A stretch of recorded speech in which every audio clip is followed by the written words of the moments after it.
The two men, two microphones, two completely opposite stories about the same war, and somewhere between Donald Trump's Oval Office and Tehran's state television studios, the entire world is trying to figure out one burning question: who is lying, who is telling the truth, and what happens to the rest of us depending on which answer is correct. Welcome to Politique News. I'm your anchor, and today I want to walk you through the most dangerous information war running parallel to the actual shooting war in the Middle East right now, a war of words, competing narratives, and deliberate contradictions that is shaking financial markets, confusing world leaders, and potentially determining whether 27 days of us and Israeli bombardment ends at a negotiating table or in a catastrophic escalation nobody can walk back. Let me be direct with you from the very first paragraph. This is not a story about someone being slightly wrong. This is a story where one side is making claims that the other side is calling an outright fabrication, and the stakes of getting it wrong are measured not in political embarrassment but in human lives, oil prices, and the trajectory of a war that has already killed more than 1,500 people. Here is the exact sequence of events that detonated this contradiction, and I want you to hear the actual words, not a summary, because the words matter enormously in this story. On Tuesday, March 24th, President Trump walked into the Oval Office and made a statement that electrified every newsroom on the planet. He said the United States and Iran are, in his exact words, in negotiations right now. He added, they want to make a deal so badly. He then went further, claiming Iran had already agreed to one of America's most fundamental demands. They've agreed they will never have a nuclear weapon. They've agreed to that, Trump told reporters with the confidence of a man announcing a done deal.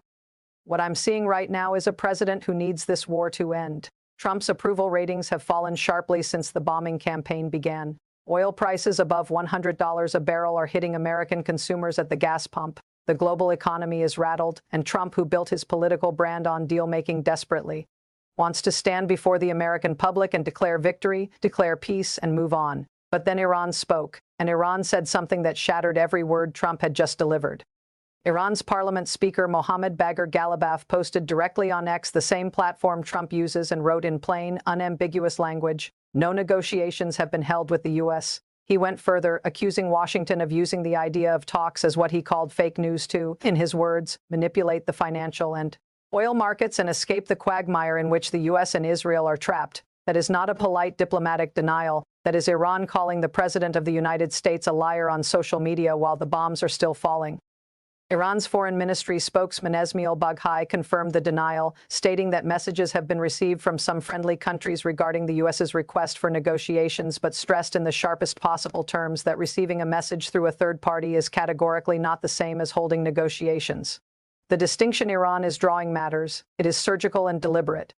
Today, I want to explain exactly why Iran is drawing that distinction, because buried inside that semantic gap between receiving a message and holding talks is the entire geopolitical logic of Iran's current position. Iran is a country whose military infrastructure has been shattered over 27 days. Its air defense network, the shield it spent 40 years and billions of dollars building, has been decimated. Its Surg command structure has been struck. Its nuclear scientists have been killed. Its Revolutionary Guard headquarters in Tehran has been hit. By every conventional military metric, Iran has absorbed punishing damage. And yet Iran refuses to be seen as a country that is negotiating from a position of defeat, because the moment Tehran is perceived by its own population, by the Arab world, by Russia and China, by every resistance movement that has looked to Iran for ideological leadership for decades as a government that ran to the peace table with its hands up, that government's domestic legitimacy collapses overnight. What I'm seeing right now is Iran playing a narrative survival game that is just as existential as its military survival. The regime that presented itself as the vanguard of Islamic resistance against American and Israeli power cannot publicly be seen begging for a ceasefire, so it publicly denies that any talks exist while it's foreign. Minister quietly acknowledges that message exchanges through intermediaries are happening. Let me walk you through the precise language Iran's foreign minister Abbas Araghchi used on Wednesday, because it is masterclass in diplomatic doublespeak designed to simultaneously deny and engage. Araghchi confirmed that the U.S. had sent multiple messages to Tehran. He acknowledged an exchange of messages between the two countries via mediators, but in the very next breath, he insisted that an exchange of messages does not mean negotiations with the U.S. He also accused Washington's shift toward diplomacy of amounting to what he described as an acknowledgement of failure, framing American peace overtures not as generosity but as weakness, not as diplomacy but as desperation. This is Iran's play: accept the messages privately, reject the label of negotiations publicly, buy time, preserve face, and make every American diplomatic gesture look like evidence that the U.S. is losing, not winning this war. Meanwhile, Trump is playing a mirror image game, but in the opposite direction and for opposite domestic purposes. On Wednesday evening, speaking to members of Congress at the National Republican Congressional Committee dinner, Trump said of Iran, they want to make a deal so badly, but they're afraid to say it because they figure they'll be killed by their own people, then in what CNN analysts described as one of his most puzzling comments. On the conflict, he added, they're also afraid they'll be killed by us. Today, I want to explain what those words actually reveal because they tell you more about Trump's understanding of this war than any Pentagon briefing. Trump is acknowledging in that sentence that Iran's leadership is genuinely trapped. He is saying out loud that Iranian officials cannot accept a public deal because their own population would turn against them for capitulating to American bombing. That analysis is accurate, but it also exposes a fundamental problem with Trump's entire diplomatic strategy. You cannot negotiate a deal with people who cannot publicly be seen to be negotiating a deal. The mechanism is broken before it starts. White House Press Secretary Caroline Leavitt stood at the podium on Wednesday and tried to hold both realities simultaneously.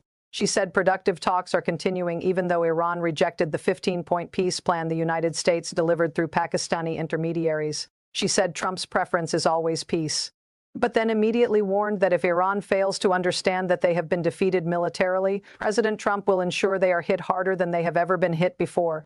Peace and escalation, diplomacy and threats, in the same press briefing from the same podium. What I'm seeing right now is an administration narrating a peace process into existence that has not yet materially manifested while simultaneously keeping the military machine in full operation as leverage. Let me walk you through the specific flashpoint that ignited Thursday's version of this narrative war because this story moved again in the last 12 hours. Early Thursday morning, March 26th, Trump posted on Truth Social and the temperature of his language changed dramatically. He wrote that Iranian negotiators were very different and strange and warned them directly. They better get serious soon before it is too late, because once that happens, there is no turning back, and it won't be pretty. This was not the language of a confident dealmaker. This was the language of a frustrated president who privately knows the deal he has been publicly announcing does not yet exist. Iran's response to Trump's Thursday warning was delivered not through a diplomat but through its military spokesperson Ibrahim Zolfakhari, who went on state television and said, in words that I want you to hear clearly, as we have always said, no one like us will make a deal with you. Not now, not ever. Those are not the words of a country secretly eager to sign a ceasefire. Those are the words of a government performing defiance for a domestic audience that would punish any leader perceived to have surrendered to American bombing while the rubble was still smoking. Today, I want to address the question that every viewer watching this broadcast is asking: is there actually a peace process happening, or is Trump manufacturing one for political purposes? The honest answer, based on every sourced report from the Associated Press, Reuters, CNN, NPR, and Washington Post, is that both things are simultaneously true, and that is precisely what makes this situation so dangerously unstable.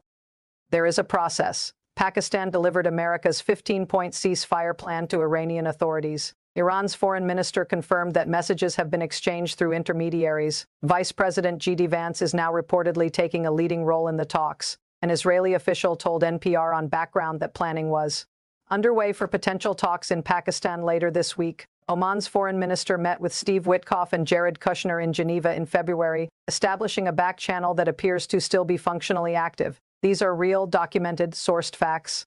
But there is also no process, not in any form, that matches Trump's public description. Iran has not agreed to dismantle its nuclear facilities. Iran has not confirmed that a ceasefire is imminent. Iran has not sent any official delegation to any meeting. The 15-point plan has been rejected. Every senior Iranian official who has spoken publicly has explicitly denied that negotiations are taking place. These are equally real, equally documented, equally sourced facts. What I'm seeing right now is two parallel realities operating simultaneously, and the gap between those two realities is where the next escalation hides. Let me walk you through why that gap is economically catastrophic even before a single new bomb falls. On Tuesday morning, when Trump's statements about peace negotiations first hit the wires, the S&P 500 futures jumped more than 1%. Oil prices dropped sharply. Billions of dollars moved in minutes on the belief that a deal was imminent. Then Iran's denial landed. Markets pulled back. Oil rebounded. By Wednesday, the cycle repeated itself. Trump makes an optimistic statement. Markets surge. Iran denies it. Markets retreat. Traders are now openly describing the Iran narrative war as the most volatile single variable in global commodity pricing, a phenomenon I have never witnessed at this scale in 20 years covering conflict zones. Aaron David Miller, a former U.S. Middle East peace negotiator who has seen more of these moments than almost anyone alive, told CNN this week something that every world leader and every investor needs to hear. He said, "The Iranians are going to demand a price that Donald Trump is not prepared to pay, and that leaves him with the reality of having to mount a major operation, not just to open the straits, but to keep them open." He called this a war of choice that Trump waged that has now become a war of necessity. That phrase, war of necessity, is the most chilling phrase I have heard in this entire conflict, because a war of necessity has no diplomatic exit. It has only military conclusions. Today, I want to close with the question that this entire contradiction forces every serious analyst to confront. What is the endgame of a war where the man dropping the bomb says peace is imminent and the man receiving the bomb says there is nothing to talk about? Iran's 5-point counteroffer revealed through state broadcaster Press TV would give Tehran permanent control over the Strait of Hormuz. America would never accept that. America's 15-point plan demands Iran dismantle Natanz, Isfahan, and Fordo. Iran would never accept that. The public positions of both governments are so far apart that the gap between them is not bridgeable through a week of Pakistan-mediated messaging. And yet the bombs keep falling. US and Israeli aircraft struck Iran's Bushehr nuclear facility on Tuesday. Iranian missiles hit Tel Aviv the same night. The 82nd Airborne Division is deploying to the region. Iran's Gulf Arab neighbors Saudi Arabia, the UAE, and others issued a joint statement Thursday condemning Iran's attacks on their energy infrastructure and signaling readiness to act in self-defense. The military momentum of this war is accelerating even as the diplomatic vocabulary attempts to decelerate it. What I'm seeing right now is the most dangerous dynamic in modern warfare, a shooting war and a peace process running simultaneously, each one undermining the other, with no clear moment at which one wins over the other. Here is what I believe, after 27 days of watching this war minute by minute, based on everything I have reported and every source I have read. Neither side is entirely lying and neither side is entirely telling the truth. Trump is narrating a peace process that exists in embryonic, fragile form, but describing it in terms of certainty and completion that the facts do not yet support. Iran is denying a process that it is privately engaged in because public engagement would cost the regime domestically far more than it would gain diplomatically. The truth is somewhere in the rubble between those two positions, and the world is running out of time to find it before that rubble gets deeper. At Politique News, this is what we track every day, the collision point between political narrative and geopolitical reality, between what powerful men say and what the facts on the ground actually are. Because in a war where one president says they've agreed and the other side says we will never agree, the distance between those two statements is not just a diplomatic puzzle. It is the distance between peace and catastrophe. Stay informed, stay ahead. This is Politique News.